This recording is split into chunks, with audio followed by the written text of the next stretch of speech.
step I take, I move my truth. Every time they tell me stop, I use every comment, hate that makes my fuel. Gather up my energy and boom, I hear them talking, saying the way that I move is so reckless. That is a part of my mind I've been blessed with, giving my blood so I am relentless. All right, well, this is the Keep Hammering Collective.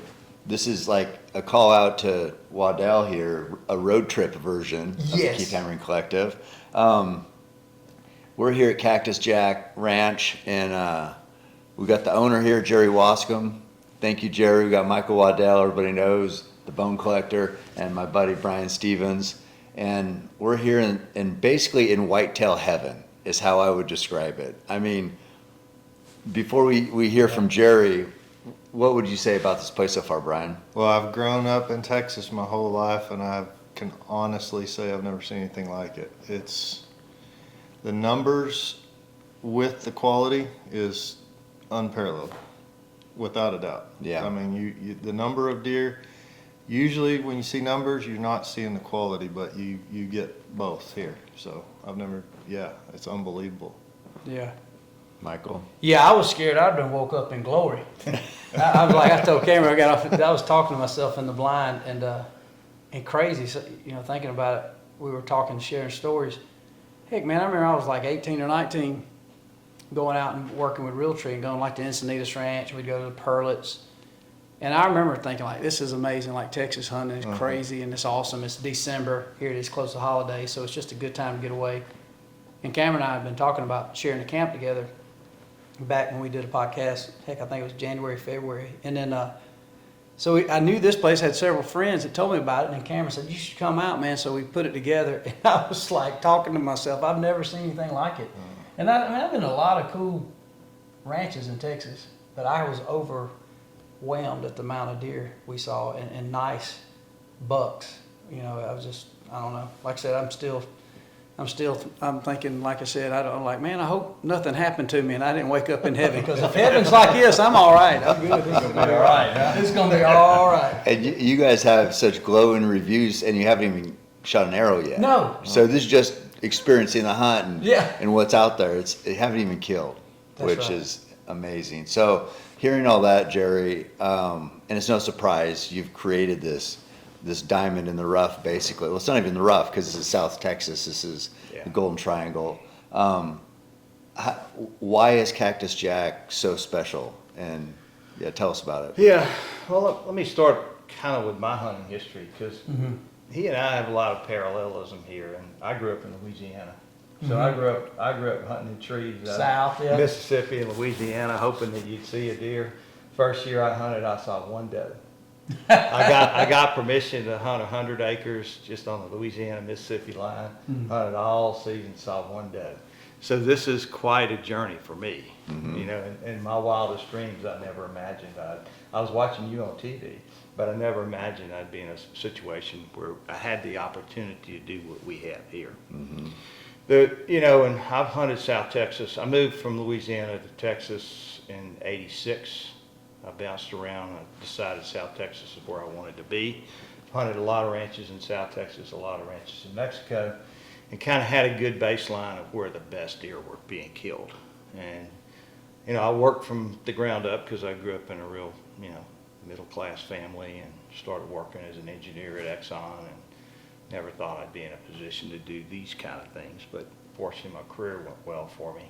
And so I had the opportunities I built over time to get to experience the hunting, and also to grow in terms of my opportunities. And we finally had a chance to buy this place. And I got to the point where I had it down to just a handful of places that I'd be willing to buy based on their track record. And this place became available, and we were able to buy it. And it was a miracle that it all happened that way, but it did. Sometimes I guess things happen for a reason.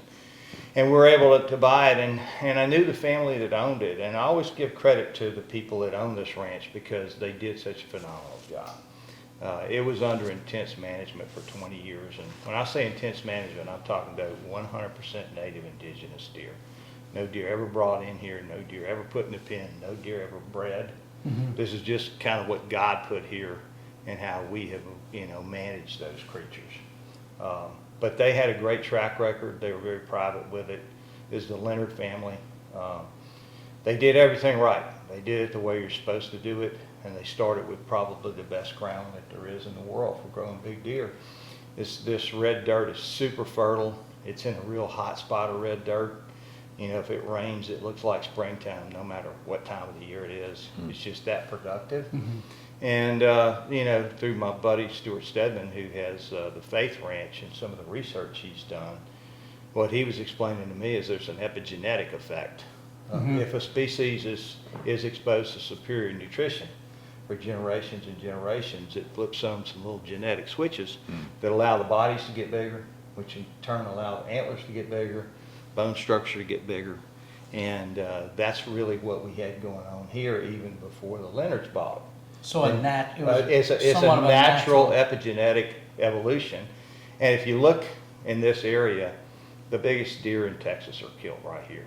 Arguably the biggest deer in the world. I mean, my neighbors killed a 307 native deer and a 275.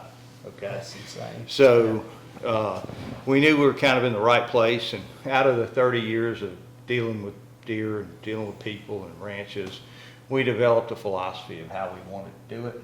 You know, my experience was most of the really, really big deer I'd killed have been 7 or 8 years old. So we put more age on the deer. Again, based on some of the work that Faith Ranch had done, we ran higher population.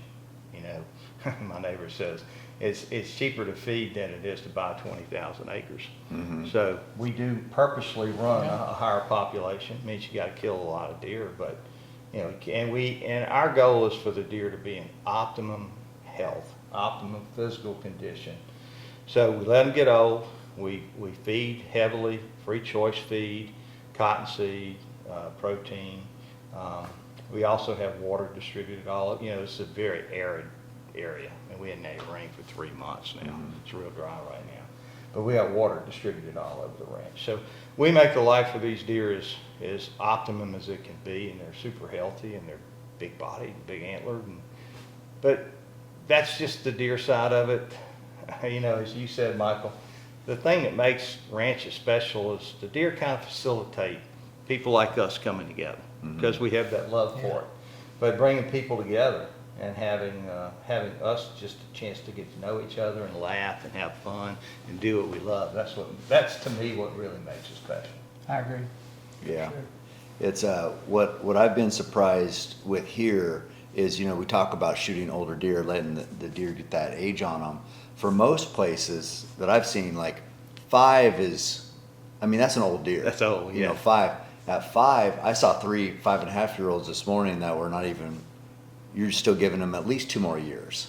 And then you talk about killing bucks at 8 or 9. You know, like you have an 8.5-year-old in there that we were watching a video of, and it's like, what if you let him go 1 more year? What could he do? And most places, I don't think, have the resource to do that, the deer numbers to do that, to where you still have, because you have hunters coming in, you still want to hunt yourself, and so you have to have enough bucks for hunters to kill, but then also enough to still let them go to 8 or 9 years old. Yep. And yeah, so your philosophy on managing is pretty amazing, but there's so much that goes into it. It's that dirt, it's the numbers, it's the feed, it's this habitat here, and then it's just having so many deer you can still, like, tell me real quick, like this year, what have you killed as far as over 180? I think we've killed 12 that score over 180. 12 over killed 180. 5 that score over 190. Yeah, just this year. Just this year. Right. Yeah. And I don't know how many over 200. I don't know how many over 200 we've killed in the last 7 or 8 years, but it's way up in the teens. Mm-hmm. And it's really just a matter of letting them get old and creating the right environment for them. And you know, we have so many that are up in that upper class. I can gamble with them. Right. You know, I can let a 187-year-old go. That's the beauty of this situation. Most places couldn't. They couldn't. You There- got to there's kill no it way. because that's the best deer they have. Yeah, you gotta kill it. And that's just like 1 of 30 Right. for us. So Yeah. we can let some of them go that are showing potential, and therefore we get that into that bell curve. And some you take chances on, And they go the other way. They go the other way, Yeah. yeah. I mean, we got one in the pasture right now. It's breaking my heart. I mean, he was a 200. I was seeing him as a 230, and he peaked out at 200, and now he's probably at 170. Mm-hmm. And I could have shot him opening day, and I'm like, I just can't do it. You know? Yeah. You know, I tell people all the time, I love my deer alive better than I love them dead. Hmm. You know, if they lived to be 20 years old, we'd have a pasture of 200s because I just leave them out there, you know, just to see them. You know, I was lucky enough to shoot a giant typical last night. It just happened. You guys were here for it. It is incredible. Uh, That group we had out there, and yeah, talk about everybody who was out there, and then you know your dog man too. Yeah, Talk about yeah. him. So you know, it was a deer that was 8 years old that he ended up scoring 193. So way up in the net book deer. I mean, beautiful, perfect, Yeah. typical, Netted typical over of 180. that. Yeah, netted over 180. I didn't want to shoot him. My team had to talk me into it because I had in my mind him being a little bit different than that, and so they finally twisted my arm and went and shot him. Mm-hmm. Bow hunting can be tough. I made a decent shot, but not enough to drop him. So we got the guys with the dogs to come. My good friend Roy Hines and John Schulte, his son-in-law. I've been dealing with Roy. There's probably a deer or two in this room that I shot hunting with Roy on his place. Oh, In my journey of hunting, once upon a time, he had probably the best place in the country. and now he talked that this is the best place. I think I heard him say last Yeah, night. he said last night. You're at the very best place you could be. Yeah. Didn't he say that? People could certainly make that argument. Yeah. I won't say that. It's a little boastful on my part, but we do pretty well. Mm-hmm. And Roy's a quality guy. I've spent many nights at his house. I've hunted with him. I've shot culls on his place. He and his family, great people. And, you know, when we're bow hunting, occasionally you don't get exactly through the lungs or the heart, and they run off. And having those guys that can come with those dogs, they have been breeding for like 40 years. These dogs that you saw it last night. Oh, Yeah. Man, amazing how that dog stayed on that trail and we found that deer. But that's just the kind of people that we run into down here. There's some great people that grew up in South Texas. This is their heritage. They love to do it, and we love to be connected with them. Yeah, that was fun to watch. I haven't been around, you know, dogs like that very often, a couple times now, but yeah, it's always amazing to see them do what they do. Thankfully, I mean, I hate to call them, but I love when they show up because I know it's usually a good outcome. Right. Well, a lot of people don't realize that Roy is a legend He is. among He dog is. handlers. Yeah, He he is. is a true legend. Probably the on the most state. Yeah, famous I would say, blood yeah. trailing dog, Oh, yeah. dog sure. guy, right? Yeah, probably in the country. Yeah, yeah, With good reason. yeah. For sure. Now, his dad was like one of the godfathers of whitetail management Oh, in man. Texas. Yeah, so it's been in his family a long time, and it still is. He's an iconic person down here, and it's a real pleasure to be connected with him. Yeah, he was so nice too, as you said. Oh, he's Just a great guy. one of a kind. His wife Pam, yeah, both of his daughter and his son. I know them well. Good people. Let's get, so Brian, I know you've hunted down South Texas a lot, but just explain, so, because people will see these videos and they'll be like, well, that's just shooting fish in a barrel kind of. And I think people get the misconception a little bit because there are a lot of deer there, not the shooters per se, because now you've sat, how many times have you sat? Like three? 4 now. 4 times. And it isn't shooting fish in a barrel, because No. if you're trying to wait for that, well, for example, the buck you were hunting had never daylighted, and you'd been hunting him hard. The whole I'm season. talking to Jerry now at Yeah, this yeah. time, and he had never daylighted the whole time. So it doesn't matter how many deer are coming in if the one you're after isn't coming in or not coming in the daylight. That's the challenge of it, is waiting for that one. Oh, deer. yeah. And, you know, so we have hunters come in, and we Mhm. have a long list of deer that are mature. And when hunters come in, we know which deer are showing up. So it seems like it's real easy. Yeah. But if you pick one deer and you're trying to figure that deer out, it can be really challenging. I Right. mean, a number of deer that we've killed, and Michael and I hunt hard, it takes us 3 months to kill that one deer. You That's saw my- that my- nega, Right. Michael, my son. Michael, you're saying Yeah, that massive thing, you know, Yeah. we hunted it every opportunity last year, and I think we killed it like a day before New Year's. Wow. Yeah. So it's one thing to come here and, shoot a 170, 180. It's just happened to show up out of the pool. Yeah. But when you have a specific one that you're hunting, it's like a needle in a haystack proposition. Some of them are easy, some of them are hard. Yeah. And, so that's a different dimension. Cam, the way you hunt with us, you're kind of one of the members, and therefore you get an opportunity we have a draft, we identify shooters, the members get a chance to pick in that draft, and then it's a one-on-one game. Mm-hmm. And that's something that we started based on my experience of running hunting camps, so we don't have the competition. It's no cutthroat thing, it becomes just like a one-on-one thing between an animal and a hunter. Yeah. And the deer you picked, there was nobody else gonna hunt him. Yeah, because we've all been around enough to know how hunting camps work. A lot of times guys will come back, they don't want to say what they saw. Because Exactly. then the other guys are like, I'm in some shit area. I want to go where he's going. You know Yeah. what I mean? So, but here everybody's, this is what I saw. Here's the video of it. Here's this that didn't see your buck. If you have, if it's a member who has a buck selected. But even aside from that, so Brian, you're just looking for, and Michael, a 7-year-old buck, and Michael, you saw him. Brian, you haven't yet. So it's still not guaranteed. I mean, this is a low fence hunt. It's free range, so it's. And this is like the best time. Yeah. Because they're really starting to move. The rut's gonna start here in about a week. Yeah. So the bucks that have been very reclusive, like the one you Just saw come this cru- morning, they just come cruising shoot, through. man, we hadn't seen him all year. Jeez. Right. So he's just come out in the last few days. Oh, the one Michael saw? Yeah, the one we call. Banging on the feeder.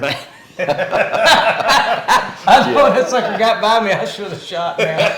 I was like shell shocked. Yeah. I was shell shocked. I was like, literally, I thought I'd played the Super Bowl a few times, when it come to hunting. But I was like, man, what to do? and there was deer everywhere. I kept thinking, man, it's like, this don't seem real. And I know for a lot of even listeners here, because you go, well, you grew up in Louisiana, me, Georgia.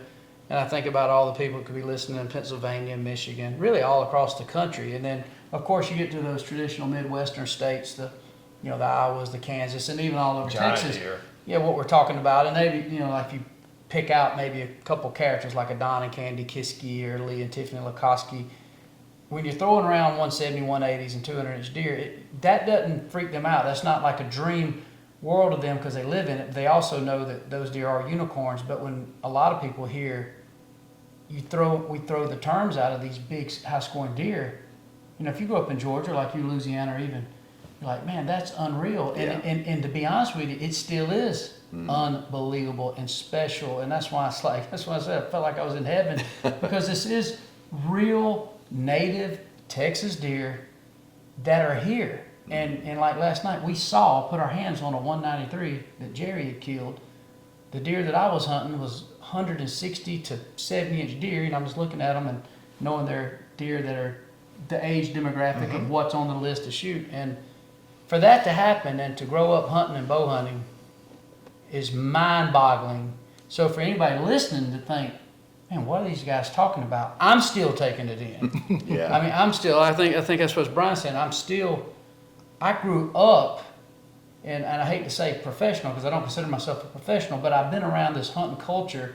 Like early on, I was thinking I'm either going to be a hobo, go broke, or I'm going to work in this hunting industry as a guide, as a stand hanger, dog handler, cameraman, whatever I got to do because I just knew I loved being around hunting everything from elk, deer, hogs, squirrels. It don't matter. You've been around. I've seen a lot of whitetail places in this, been all over Kansas, all over Iowa, all over Saskatchewan and Alberta, all the way up through there. And to see what I saw even this morning was like, just when I thought I'd seen a lot of good spots, just blew my mind. I was like, this is crazy. It almost felt like, I told the camera, I got back, I felt like a selfish little punk. I'm sitting there like, okay, I'm pretty sure that's one of the ones I could shoot, but is there any other close? I just felt like this punk kid. Yeah. And I don't know, man, it was surreal. So, yeah, for people listening who think this is unfathomable or maybe we're spoiled for hunting here, I would say we are. It is a very blessed, spoiled thing. It's almost like,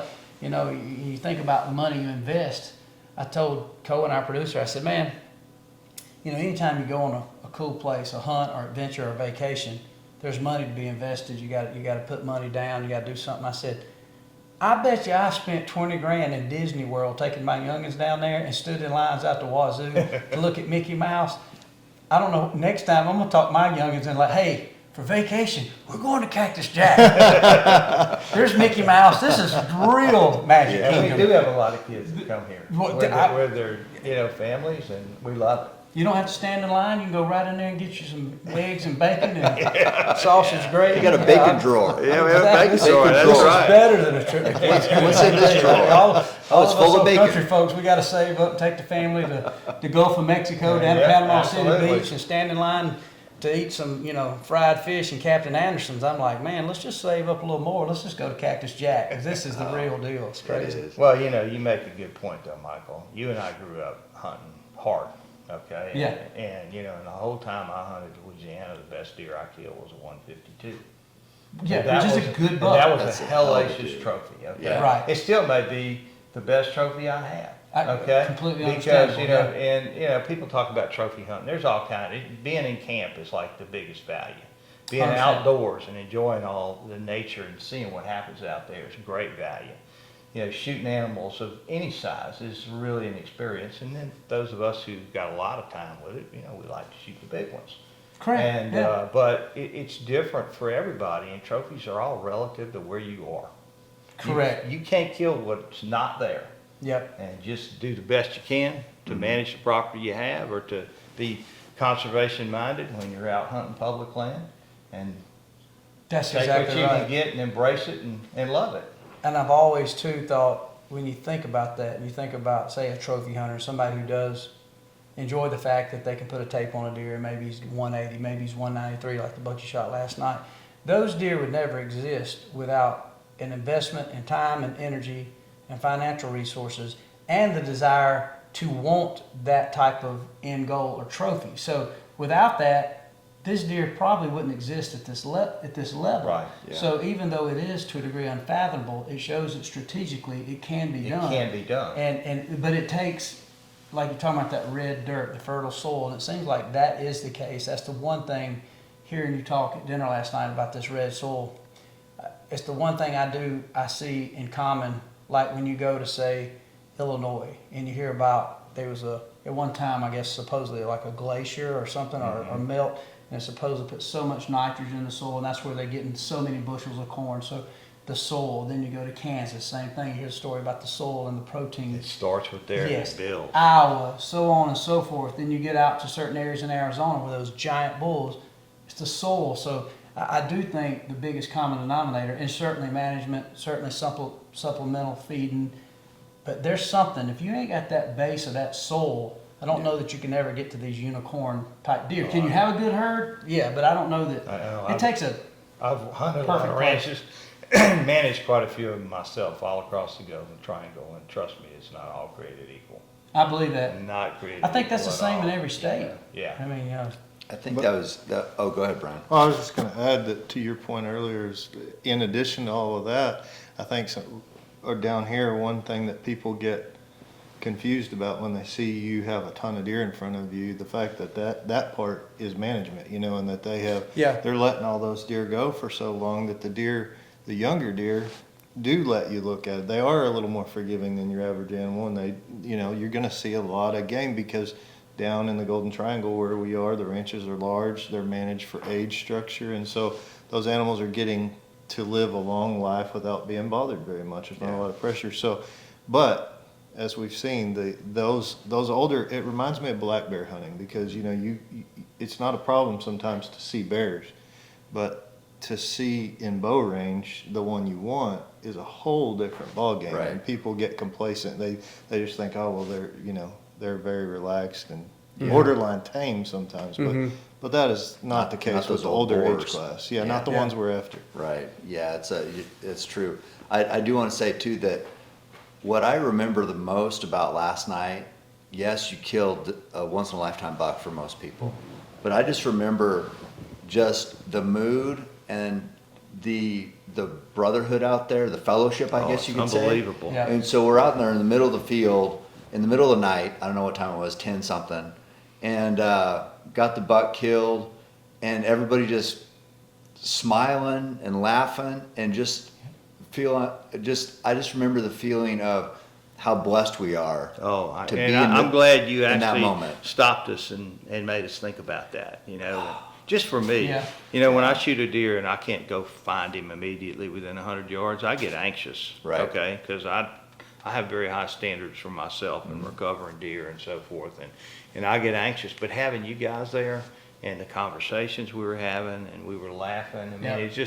it like took my blood pressure way down. It made it a really great experience. And, you know, we talked a lot about the soil. We talked a lot about kind of my management philosophy here, but I'd be very remiss if I didn't talk about the people that make it happen.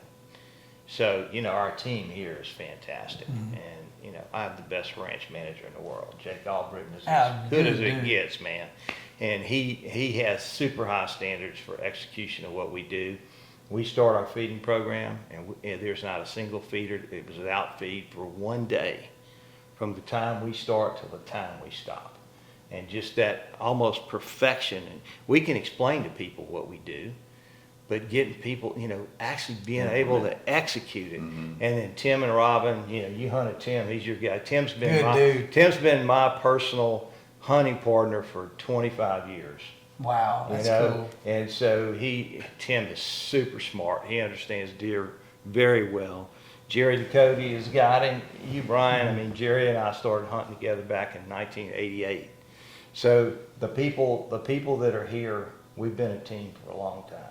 And, you know, their goal is for everybody that comes here to get treated with respect and have a great time. And to me, it's kind of that whole package. You know, I tell them, look, our vision is to have the best whitetail hunting in the world.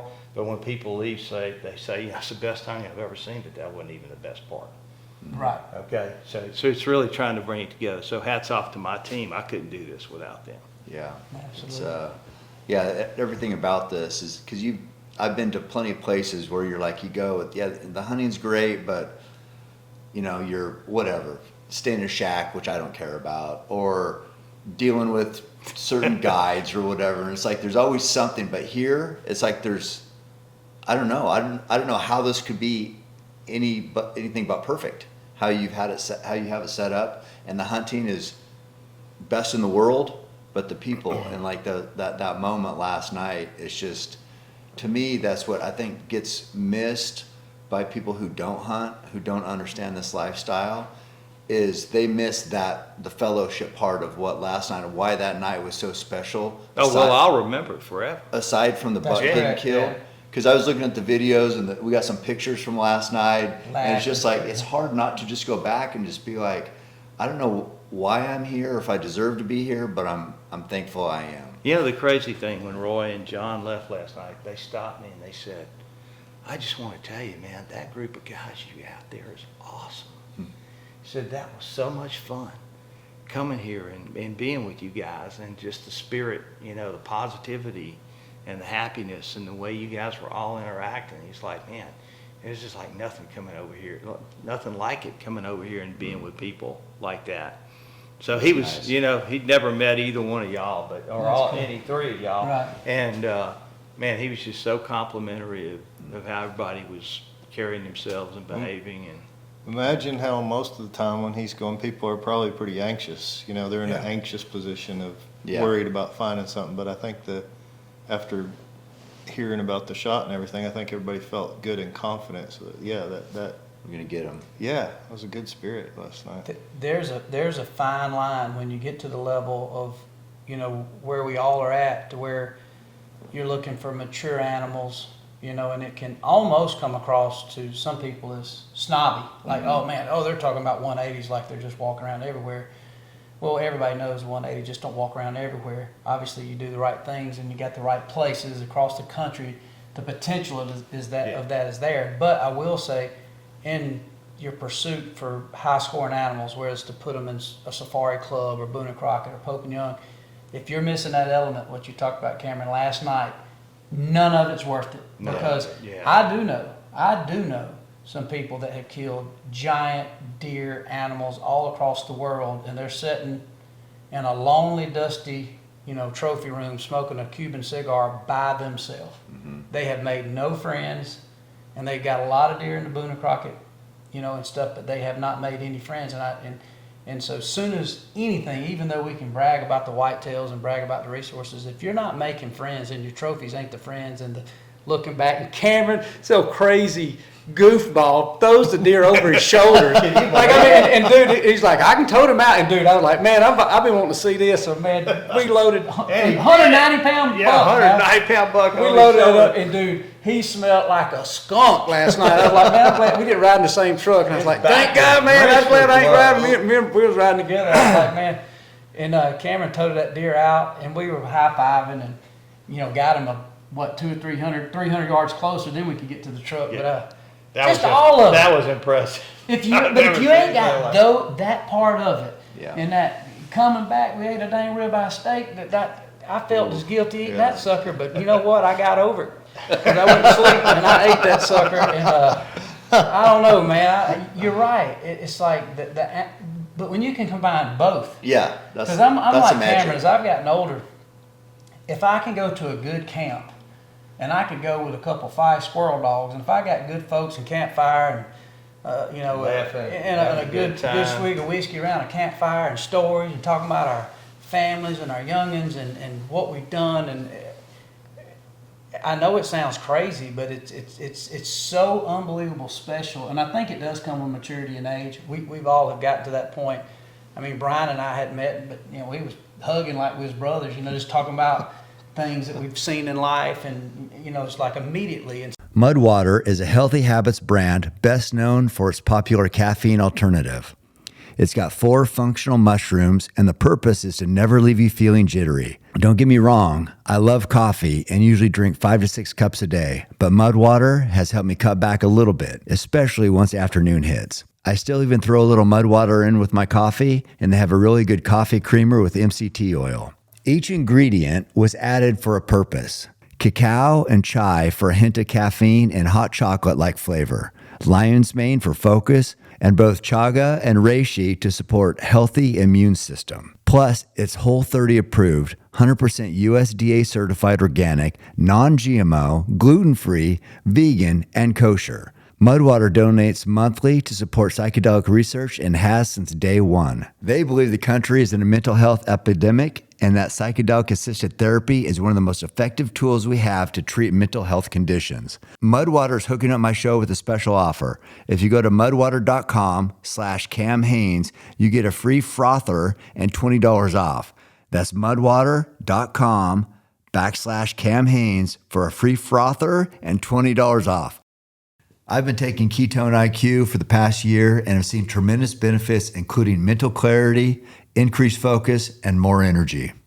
Anytime I take the shot, I feel smarter. When I have on some really smart people like Andrew Huberman on the podcast, it can be intimidating because actually I'm not that smart.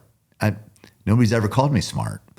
So that's an uphill battle for me. Ketone IQ gives me a little more mental clarity, which I always could use. I also bring Ketone IQ with me on many long runs and races for that matter, because I feel like it does give me a little bit of an edge. I've been lucky enough to spend some time with the people that run Ketone IQ, like Michael Brandt for one, and he's just the type of guy I want to surround myself with, a winner, cares about performance, cares about doing things the right way, and just trying to find ways to get that edge. You know, he's a runner himself, and so we can connect on that, but it's been a great partnership for me. What I will say, you can get Ketone IQ, you can try it yourself using code CAM to save 30% off on your first subscription at ketone.com/Cam today. I do think, you know, as we talk about the trophies, that is one thing I think, I don't know if it's a hunting industry thing or a quest for trophies. If you miss that other part of it, it really is a waste of money and a very big And a use waste of your time. of your life. It's a waste of your life. Yeah, because, waste of your life compared to what's possible. There's gonna Absolutely. be a hole there. There's gonna be something missing. Yes. You're gonna have that, as you mentioned. You're gonna have that animal, but I don't know. That's why I say I don't know if people realize how special it is. Like I don't maybe even think hunters. some people I do. don't think Maybe many I don't people think hunters do, but because I think it gets so competitive. Yeah. And I see it in the hunting industry, and Cameron might see this. You know, Cameron and I can show up, say, at the Archery Trade Association or maybe the SHOT Show, and we can walk around and talk about where we want to go get us a dinner or whatever it is, you know. and then we'll see. I feel like at times there, and I've definitely seen it with he and I, with other people. It's like it's a sword fight or something like, bro, man, we just here working. We want, how's your kids? How's your wife? Well, when they show up, like, well, I killed this, like, and I don't care. But I sure do wish we could go have a good time. Y'all want to go roll some dice tonight and have a good time and high five? And so it's almost like you think it's a misconception without the friendships and without the understanding. Like, first time meeting Jerry, I know how passionate he is of a trophy hunter from elk to deer. But unless I can respect Jerry and know him for the man he is, I can't be proud of him if he kills a 193. And in reality, did it change my view of Jerry because he killed a 193? Not at all. I'd already, just from a brief conversation, know he's a good dude. And knowing that that's his goal, I can love the fact that he accomplished his goal. It don't change my perspective of what I think of him. Vice versa, me and you don't have to text each other like, hey, just kill this or that. We already got a lot of respect. But if I know your goal was to say, I want to kill a 400-inch bull, is it going to change the way your wife looks at you? Is it going to change the way your youngin looks at you? Not at all. It might. It depends on how supportive. That's true. But at the end of the day, but if they love you and respect you, they happy for you because they know it meant something to you. Right. No different than you finishing the marathon. You ain't got to race another marathon for somebody to look at camera and say, man, he's accomplished. But when I see it now, being that I've known him a long time, like, that joker, no wonder he toted that buck out. He's still driving to finish this marathon in the top 10. He don't need to do that, but I'm proud and I respect it. But a lot of people think that, okay, if I kill a 200-inch deer, everybody's going to love me. That ain't going to make nobody love you. More people are going to hate you than love you. Oh, yeah, That's the way it absolutely. goes down. But I don't know. I just think it's... First time I met him, I asked him, I said, you run, huh? He goes, yeah. I said, what's the longest race you ever ran? He said, 250 miles. I'm like, I said, how long did it take you to finish? He's like, I don't know, like 70-something, 80 hours. I'm like, did you sleep? No, I only slept an hour because you can't win if you sleep. I'm like, my God. Dude, he is an animal. Yeah, he is I tell a definitely an story. animal. I tell a story about Cameron. I love his story because we met a long time ago, and we talked about it on one of the Keep Hammering collective podcasts. We were talking about it, and it's crazy because at the time, he and I neither one knew. We knew the hunting industry. He was writing. I was helping guide turkey hunters, and I just started dabbling around with that Realtree Road Trips TV show, and we were just talking like, man, this is awesome. And then so throughout our career, we'd run into each other at industry shows and stuff, keep in contact a little bit. But in reality, we kind of fell out of touch outside of some mutual friends. And so when we finally hooked back up, though, we'd see each other at different shows. He shot Hoyt bows his whole career. I have too. And so I remember Cameron, we showed up, and I was so exhausted. We started Bone Collector, and Cameron, he said, hey, man. He said, we're thinking about getting together, a bunch of us going to go run in the morning. And it's like in Indianapolis. Bro, it's like 10 degrees outside. And I'm sitting here, I'm hunting down a nutty bar, like a little Debbie cake, I said, no, Cameron, I am not getting up and run. And dude, these suckers get up and run all through. I'm like, man, this dude is an animal. So they get back about 3 in the afternoon. But that's the engine. That's the engine. I was thinking, man, I ain't got no youngins to take to school. I'm gonna sleep late and eat a big old continental breakfast somewhere. But anyway, I just have loved the fact of everything that's happened, and I think it was kind of cool to cap it off to be here, to like you ain't gonna believe this place, Waddell. I know you've seen some cool places, but he was exactly right, and so I don't know, it's been fun. Well, the coolest thing, and this is unexpected for me. I bought the place thinking my friends would come, and we have a lot of friends that hunt. I've known for a long time, and we're like a family. You can adopt me and Cameron. I feel like we've really taken that next step in our relationship. So. And but the fact that this place has facilitated getting to meet a lot of new people, Levi. Yeah. Okay. I need to shout out to Levi because he's why I came here originally. Right. So Levi Morgan, thank you. And the reason Levi came here is Keith Kelly, and the reason Keith Kelly came here is Hank Parker. I got you. And the reason Hank Parker came here is Jake's dad hunted with Hank Parker. So this whole spider web, this network of getting to know people that otherwise I would never have had a chance to meet. And look, for me, it's not because you guys are like the top of your field. It's not your name. It's who you are and how you got there. that is fascinating to me, because the people that achieve excellence in whatever field they are, they have really special characteristics. And I love being around people like that. Right. And, especially, happy people that are very successful, that share what we do. It is like the biggest joy for me, having folks like you in the camp. Not because you got a gazillion Instagram followers or you had a TV show. Now it's who you are and the experiences that you bring here that really make it awesome for us. I mean, Well, thank you, man. Yeah, thank you. That is true. but without the ranch, we'd never had Yeah. a chance to meet. We wouldn't have that common thread. Yeah, we wouldn't to have that bind common us. thread that Yeah. brings it all together. Yeah, that's true.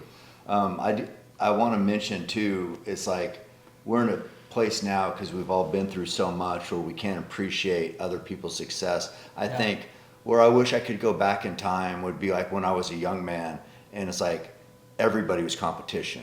If somebody else killed something, that was taking something away from One me. less that you could Oh, get. yeah. Right, and so I had the hardest time and I'll just be honest. One time, I remember I did see you as competition, because you were the biggest name in hunting, and I remember I was doing something with Under Armour, and maybe you were too. This is like way, way back, and I remember you called and you said something like, hey, these bass fishermen, they tell each other what their deals are so they can work together and get better deals. And I remember thinking, I'm not telling him what what are you talking about?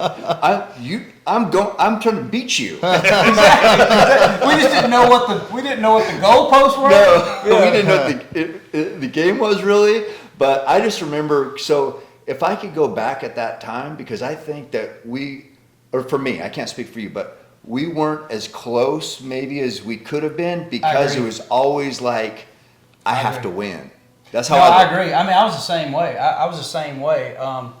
It's like, people are good people, and I always knew that. I was the same way, very competitive. Like I can use Lee and Tiffany Lakoski. Love them to death, but in my mind, I'm like, all right, y'all go kill a 180. And watch what I'll do. I'll outrate you with a damn squirrel show. I'm just going to come up with a few more jokes. And so it was that. But I do think, and It's kind of hard to beat Lee in the deer world. it is. I mean, honestly, looking way back, me and Cameron were single fellas. We might have had a chance, but all we had was Spikes in Oregon and me in Georgia. So no way we could have landed Tiffany, So, but at the end of the day, man, I do think, as I'm speaking with Cameron, dude, I have told everybody, and it started, it's funny, I was sitting around and I'd always considered, Cameron a friend, but you're right. It's like we was in the same industry, always high five and see each other, and always a joke or two. I was a knee slapping old redneck, and Cameron was a fitness guy. And I remember one time he'd be working a Bass Pro, and I'd remember be doing push-ups in the back, about to do 15. I'm like, I shouldn't have done that. I'm about to choke myself over here. And I high five with Cameron. We'd always respectful, but I was literally. I had been around some squirrel hunting, and I'd gotten into some squirrel dogs, and so. I tell everybody as I gotten older, I love to love trapping coyotes, and love squirrel hunting my little old dogs, my youngins, and anyway, I was somewhere and somebody unlike that I thought would mention. He said, "Man, ain't you friends with Cameron Haynes? That guy's seemed like a good dude." And it hit me. Immediately I said, "Man, Cameron is a good dude." And it hit me, and I quickly.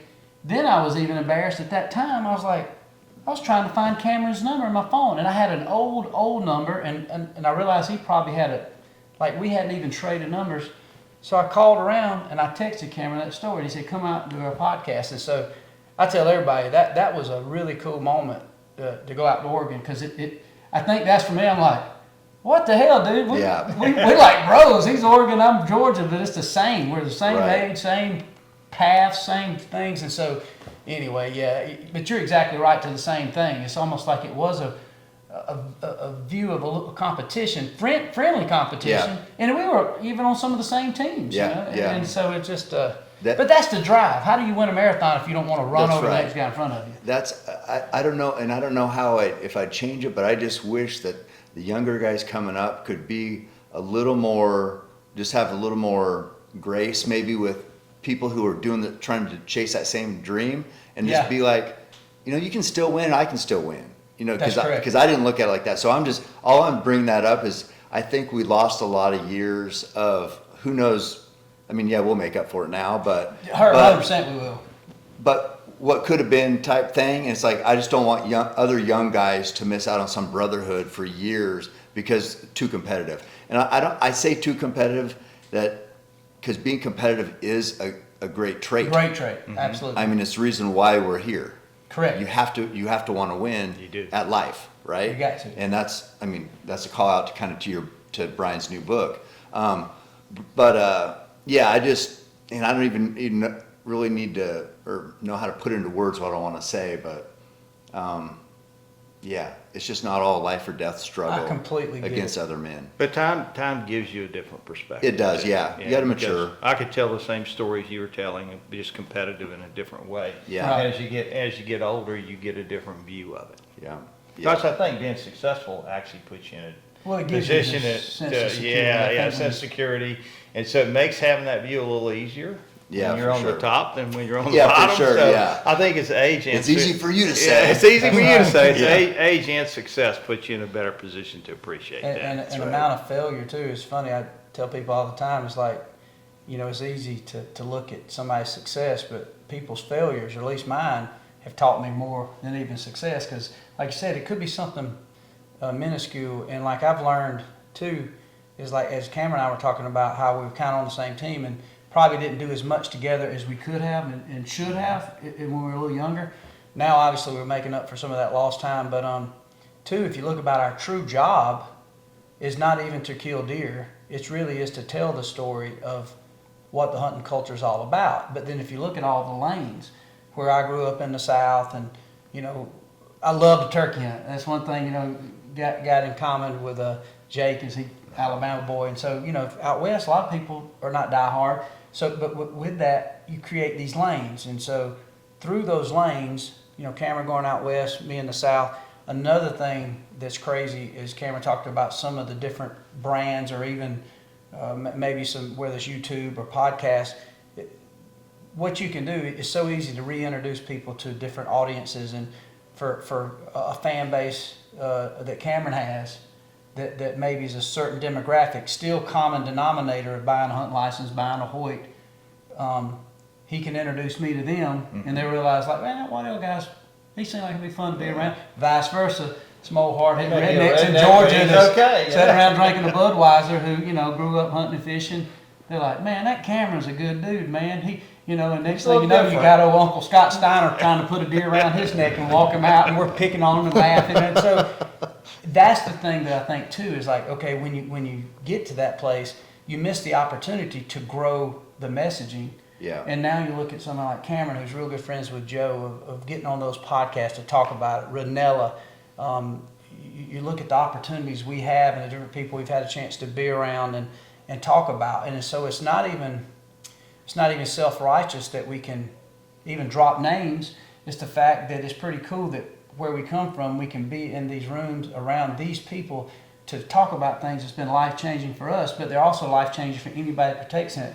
Nobody who steps into a place where there's Cactus Jack or a mead lease in Georgia or Louisiana that's 400 acres and 10 members.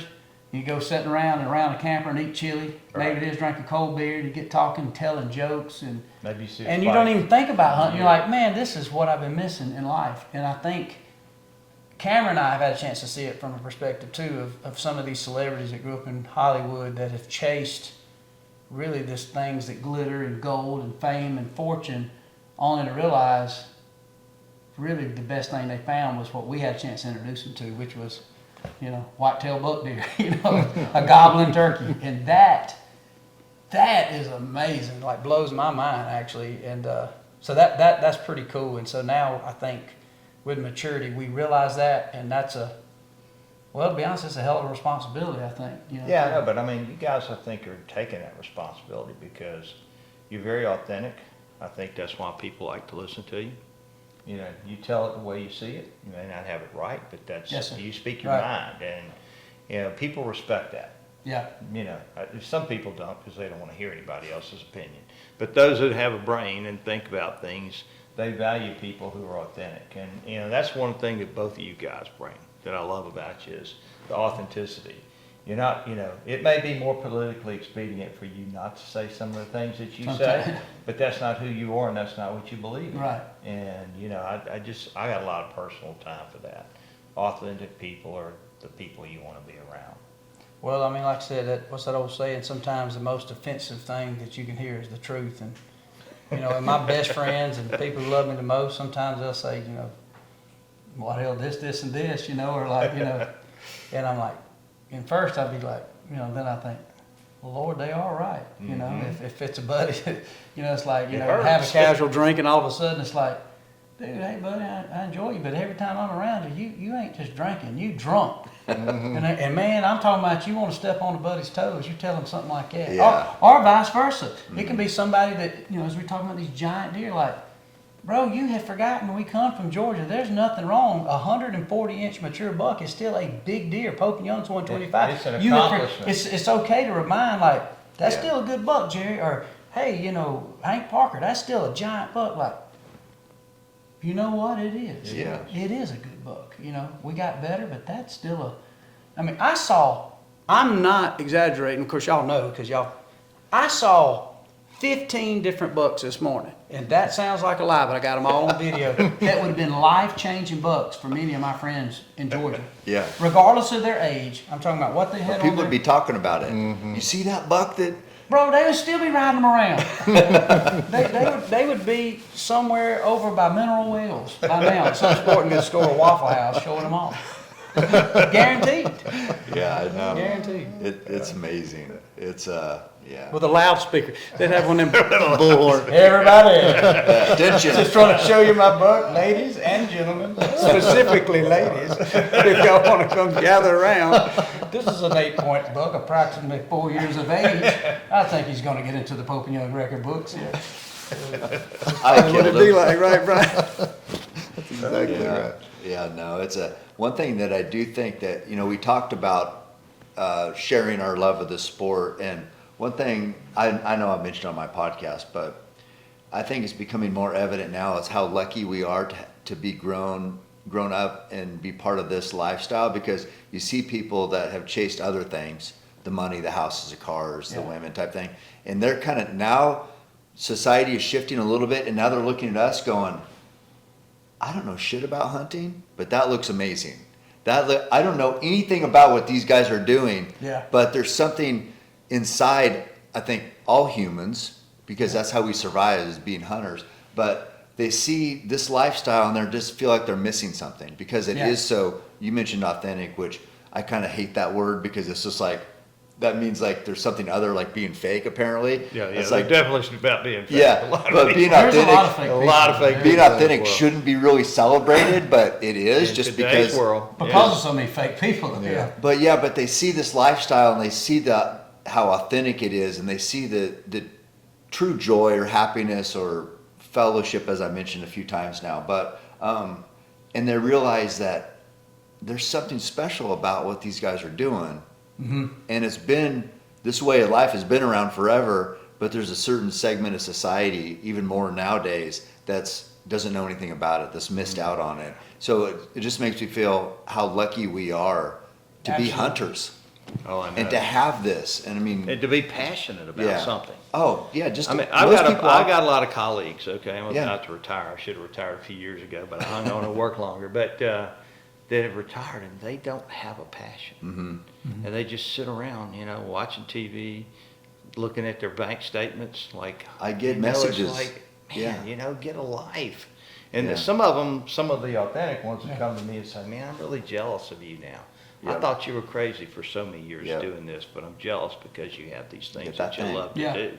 Most people I see, they're like, they don't know what their passion is, or they don't know what like, how did you know that you wanted to be a bow hunter? And I'm just like, this is what we do. This is like, that's who I was. This is like, in a small town where I was from, whoever killed a big buck, you're like, guy's a badass. That's exactly right. You guys, like, if you killed a big buck, it didn't matter if you had a fucking good job. You see him at the archery counter, you want to go strike a conversation. Killed a giant buck.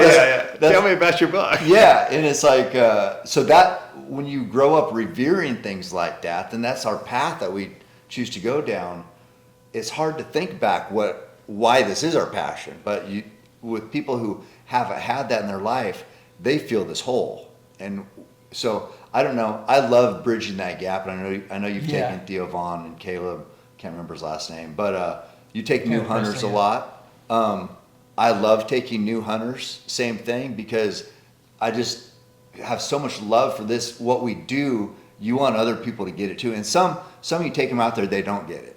And they might never hunt again. They're not wired that way. No, but some will be like Rogan, for example. He just took to it, didn't he? Oh, he's just ate up with it. He's texting me every day about archery gear and different hunts and sending videos. And it's like, so there's guys like that it's just like, this is what I was missing my whole life. So I don't know. I feel pretty about that. Do you have any thoughts on that, Brian? Well, I wrote about that in my book, and I think it's because you have thousands of years where people did it as a means of survival, and I think that's why we smile in our hunting pictures and stuff, because now you're going to feed your family, you're going to live another day, your tribe is going to live another day, and so for millenniums, for that to be kind of ground into your DNA, it's absolutely going to be part of who we are. But now with stores and convenience and all that, you've got this growing segment of society that is separated from that and that celebration of, of life continuing. And how can we expect those people to understand it if they haven't been connected to it? And how many times have you taken a new hunter out and you have that, some of them aren't going to get it, but then there's others where it's like, boom, they just are like, this is something I'm supposed to be doing. That's correct. And it is a connection that I think goes way back in time because it happened for so long and it was so core to our ability to survive that how could it not be? 100%. As a matter of fact, the more you connect to nature, it kind of helps you understand a lot about human nature and how there is some very unique differences between, say, nature and human nature. And there's a lot of things that we think of, but it's not necessarily nature driven. And so I've always seen that the more you're grounded with understanding just the way deer move, what they do, how they breed, how they feed, whether it's nocturnal, vice versa, turkeys, deer, elk, and even over into the fisheries and flocks. When you start, which first of all, you never master it because there's so much simplicity, but it's so insanely complicated. And it almost, for me, even from a religious standpoint, it's like, you sit back and you think, and it's like, man, I'm reminded, even through a good bit of hell raising in my life, I'm like, man, there's a God. The reason is because I woke up at daylight at Cactus Jack. There's no way, I was standing on a mountain in Utah in elk season, and I'm like, hearing elk bugle, and then all of a sudden, as I'm standing there, it starts sleeting snow, and I was just hot because I walked in there and it was warm. I'm like, okay, there's a good Lord, because oh, be still and be quiet, and I'm like, and so I don't know. I think it's the biggest blessing. Like I said, I take pride in it, but I'm always careful on the pride because most of the time my pride is usually what's got me in trouble. But yeah, it's a blessing to have known it and see it. And when you get a chance to introduce, I always cut up when you get introduced city slickers that bridge the gap. Not necessarily just killing an animal, right? But all of a sudden there's somewhere in the blind, and it's almost like, oh my God, I just see it. We're going back and we're going to eat chili around a campfire. Yeah. Somebody told me there's ham in the chili, and they got a cooler of cold natty lights, and somebody said they got some cigars, and they're going to be telling stories. Cameron's coming tonight, and they said, and I just got a text, Jerry got one shot. And it's almost like, that's a good life. Let's go, baby. It's a party. It's such a simple, authentic, innocent. Yeah, everything you just mentioned, how basic is that? Basic. Chili with ham, maybe a cold beer. It's just like everybody has access to that, but it's because it's this setting is what makes it special. Yeah. It's The last thing you want to be after you think of that and you experience that is the thought of being at a rave. Yeah. It's like, what are we doing? The best things in life are not things. That's all. Yeah. That's right. You're right. Yeah. Yeah, exactly. You're right. It doesn't matter what you have. If you don't have people to share it with, you don't have anything. Fact. That's really I'll what tell it you, comes down to. the craziest conversation I had, and as Cameron was talking about people we've met and hunted with, him getting Joe Rogan into just a passionate elk hunter. Blake Shelton, who did grow up country and hunting, country singer, but moved to L.A. and made really pretty much his money out there in L.A., out there in Hollywood.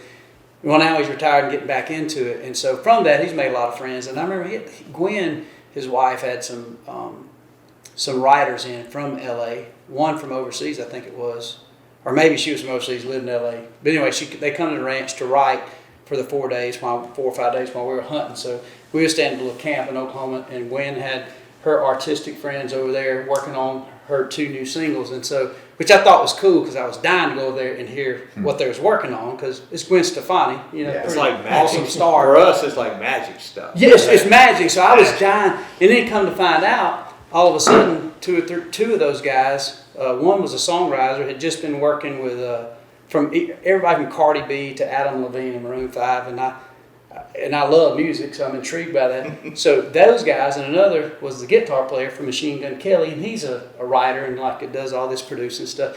So they were dying to get over to our side over there to see what Blake had going on in the hunting side, because they're from LA, never participated in hunting, but just want to see what it was about. So by the time they pulled up, I had just fried up some cubed deer steak.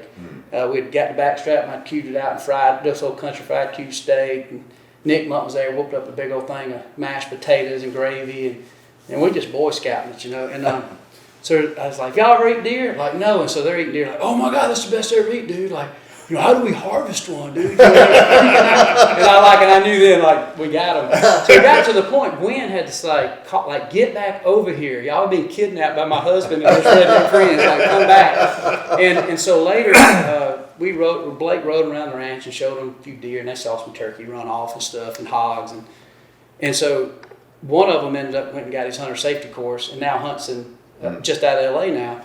And so that night around the dinner table, he was telling me, he said, man, I've done good. I made some money. And he said, but man, just like you said, he said, I feel like there's something missing. He said, man, I've just always somehow thought about hunting, but I just thought it was unobtainable.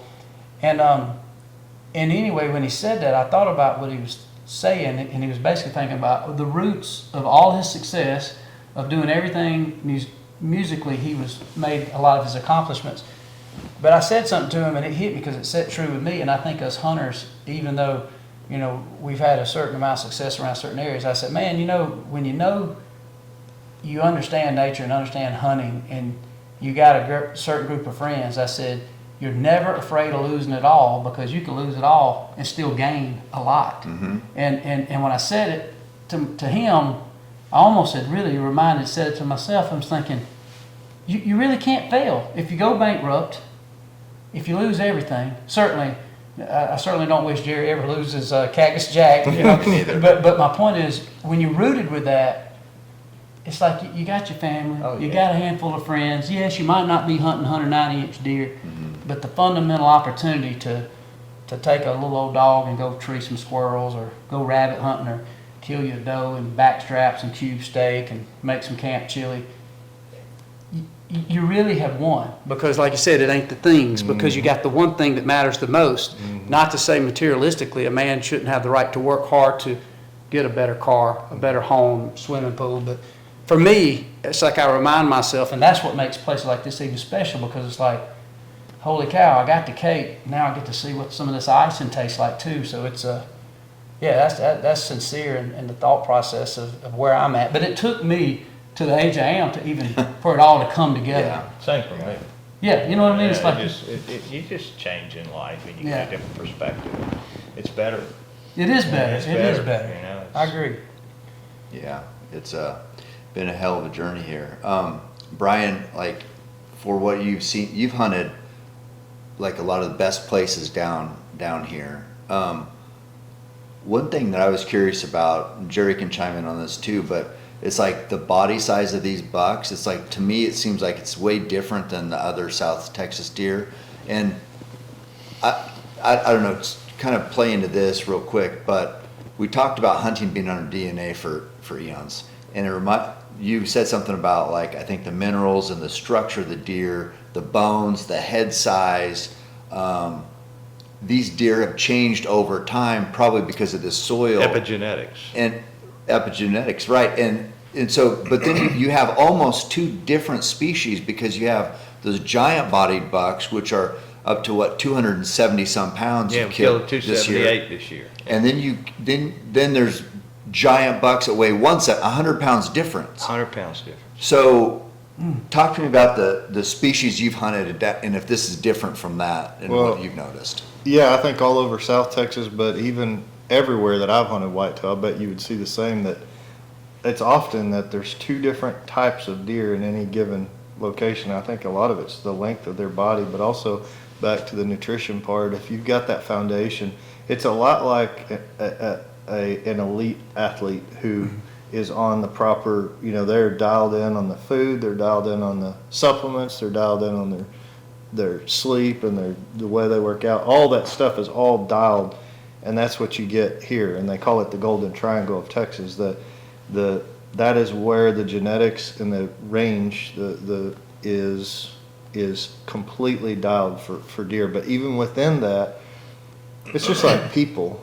You've got big people and small people, and everywhere that I've hunted in Texas, and the deer in East Texas and the deer in West Texas look different. The deer in South Texas look different than just north of Highway 90, the hill country deer. They're like completely different looking deer. But within each of those areas and within South Texas, you're going to have those two types. They can still be giant in the antler department, and they can still be fat and fool you. They look like a really big, heavy-bodied deer, but it's a shorter torso deer or a shorter legged deer, and they're just a more compact deer. And if you don't see them next to one of those big ones, you don't necessarily know it. Mm-hmm. But here, everything is so dialed for the nutrition and the management of the genetics and so forth for age, that I think it's where the antlers are the more consistent thing. The body sizes are just very different.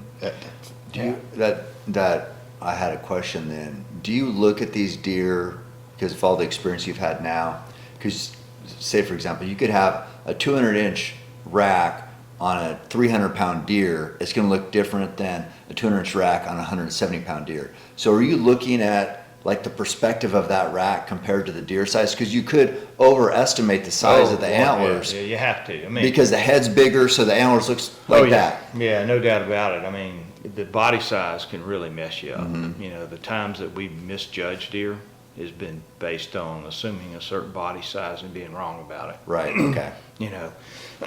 Early on, like the second year we were here, first year we were here, I bought the place. I had a few friends came. We had more big deer than we had people to shoot them. So Tim, your guy's like, oh, there's deer over there. Why don't you go shoot it? So he goes, he hunts it for 2 or 3 weeks, couldn't find it. Finally, he shoots it. And he called me. His boss. He goes, remember, you told me I could shoot this one. I'm like, yeah, I did, Tim. He goes, okay. He goes, I just want to remind you of that. I said, so what's up? He goes, man, we walked over there to that deer. He goes, I couldn't move him. He said, he was so big. He said, we couldn't move him. He said, and his horns are giant. He says, not what we thought he was. He's a lot bigger than we thought he was. Okay. I'm like, okay, well, that's no problem. Yeah. But you can really misjudge Because that way. that buck was over 200, wasn't it? Oh, Lord. I mean, yeah.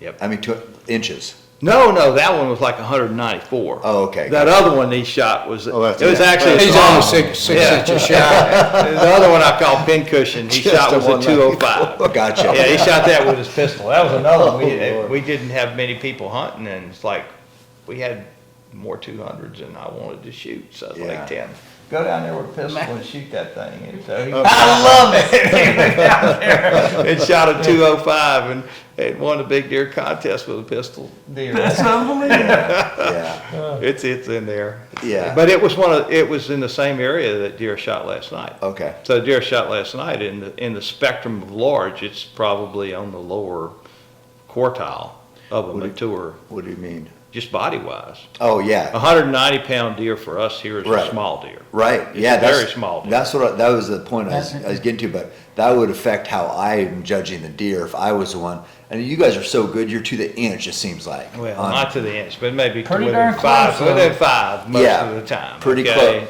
And I was thinking to myself, I was like, God, I could really screw this up, because I've been at San Carlos, and there's been some small bodied bulls that Mess you up. I killed a bull that we called Dagger, and I thought he was over 400, and then it looked like he was gutted before I even gutted him. He's just like Just with a thin smaller and frame kind of deer- small, elk, yeah. and so those antlers look giant, but is relative. You know, he's like 380, which is still a giant That's a bull. big- yes. But it's not 400 because that body messed up that perspective. But the bodies are really can throw you off. Yeah. And, you know, the deer that I shot last night, I was a little hesitant to shoot him. Yeah. Because I knew he was a small body. Right. And I thought we might get some ground shrinkage, but He did. you know, we didn't get the ground shrinkage on him. But it is a way that you really have to be careful. Mm-hmm. Well, look at the UFC. There's weight classes from 125 all Yeah. the way up to, the 265 limit on heavyweight. And those people, in the heavyweight division might be an American guy, and there might be another American guy in the bantamweight division, and it's the same country, same people eating the same stuff, Yeah. but just different bodies. Yeah, just 100%, different bodies. yeah, definitely. You And definitely. you know, see the that. horns could just be like looks. Some people are handsome like Waddell, and some of No, us aren't. I don't know about that. That ain't got nothing to do with size, it's just a look. So. Yeah, it's well, I was curious too. So we know how great it is. We know the history of it. What's the goal for the ranch? I mean, what's your goal with this? You're going to be retiring. So where do you see Cactus Jack going? We're just going to keep pushing the envelope. Yeah. Trying to make it better and better. Better You know, and and I'm really blessed. You know, my son enjoys the ranch. My Yeah. daughter and her Killed a husband. great buck the other day. Oh, he did. Yeah, he killed a 197, 10 points Yeah. better than one I shot. But they really love it, and Jake's going to be a part of it for the long haul. He loves it, so he's my adopted son now. So is guy. Cat. Yeah, he's a No, good yeah, guy. You good can't guy. you can't help but love Jake. Yeah. So he's part of the family now, and the plan is that this is going to be a legacy that lives on way past me, and that the kids are going to run it, and they love it. They're going to try to make it better and better. So we got to put it in a position where it's financially viable, because it's not for the faint of heart. Yeah. Owning and running something like this, but we're working on that. So that's the plan, is the future. We've had a lot of people interested in buying it, like, well, how would I sell it? Can't replace it. Yeah, you can't replace it. If I sell it, I'm out. I'm done with whitetail hunting. I'll just do my elk hunting thing. Don't sell it. No, I'm not gonna sell it. I have no interest in that. Unless it's I'd have one to of elk us. hunt full time, which I could handle that too. That's one thing the three of us share, is the love for elk hunting too. Oh, Yeah, that's amazing. I know. Yeah, there's nothing. I mean, I don't know. Big old anything I like, but Yeah. for sure big bulls. And, Greatness in any form is interesting to Oh, me. it is. It is. Yeah. So I mean, I just want to thank you for allowing me this opportunity, but then also allowing me to bring my friends and to share. Because I knew last year when Levi brought me here, this is a special place. I got to meet you and talk, and I just knew that the people that I know love the same things I love would appreciate Cactus Jack, just like these guys are. Yeah. And still, I have to say again, still have not even killed a buck here, and have all these glowing things to say about what this is. And it's a testament to what you've built. But I just want to thank you for allowing my friends to come and appreciate this. It's an And, honor. Yeah, it's Yes. I don't know. I don't have much. I know you got to get on a plane here, heading back to Houston. But man, I just wanted to say that. No, I appreciate it. It's an honor having you here, and the kind of people, we have good people that come here, they bring good people, and it just grows the family. Want you guys to come back. Okay, you make this place better, because it's half people and half deer, and I think we got a great combination. And the whole vision, the vision is to have the best people in the world participating in this. Vision is to have the best hunting ranch in the world, have the best people in the world participating, and we're moving in that direction. That's right. Yeah. Yes, sir. You ain't It's lying. it's an honor having you here. I do love Robin, great cook in there, and I know Tim helps her too. But just love Robin also. I mean, Oh, she's a wonderful talk about person. staff here. Yeah, she's just like, so Cameron, tell me, so you don't like seafood? No. You like vegetables? No. Just meat. But she's just like, and you got any clothes I can wash? Can I do it? Heard you got bloody last night. But it's just like the nicest people. Yeah. And it's just like, so what if your goal to make it better, to elevate the experience, you're doing it. And I don't know what's going to happen, but man, it's been amazing. Oh, I just want us to keep doing this. Keep Yeah. having fun. Yeah. Y'all are the exception. I always tell my friends, none of us are going to get rich or famous doing this. Y'all probably done a pretty good job of that. But we're here just to have a good time and have great people and do what we love, and having y'all join is awesome. Well, thank you. Do you guys have any closing thoughts here? I'm just can't express how echoing. I can't. I've grown up in Texas. I've been a fanatical bow hunter of whitetail my whole life. I love elk hunting and everything Western. But it's when you grow up with whitetail, you always come back to them, right? Right. It's always like, man, I could just do this. But so I've seen it all over, and this is the most incredible place to hunt whitetails I've ever seen. But going back to the earlier discussion, if it weren't for the people, it wouldn't matter, really. Agree. And I think you get both here, and it's just, you can't beat it.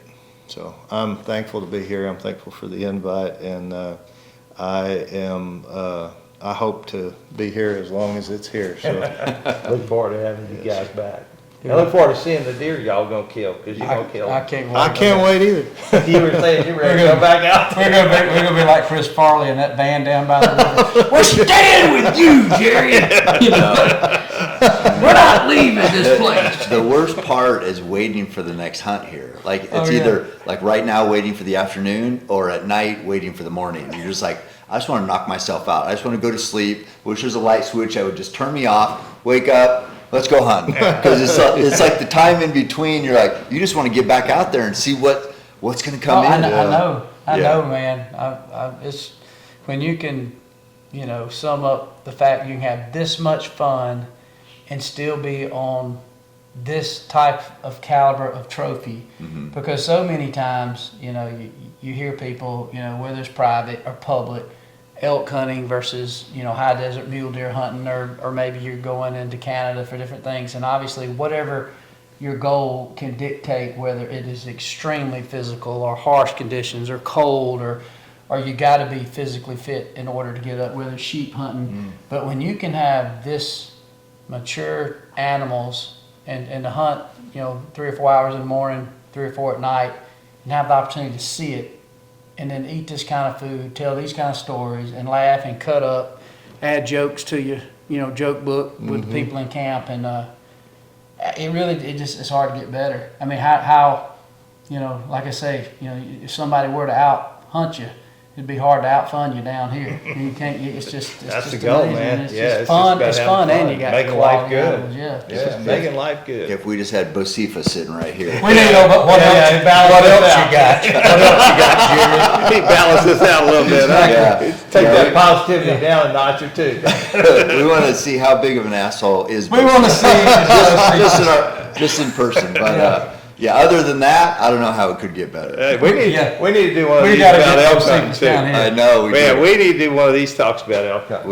Because That would be- I know there's at least 3 of us sitting on this couch that love it. And that's my last thing. Talking about Cameron and I, the one thing I'm going to do, and I got to get Cameron to the south. And Jake, your guy, wouldn't argue this. I want him to come to the south. Maybe him and Joe go turkey hunt with us in those swamps. I think he would like it. I really do.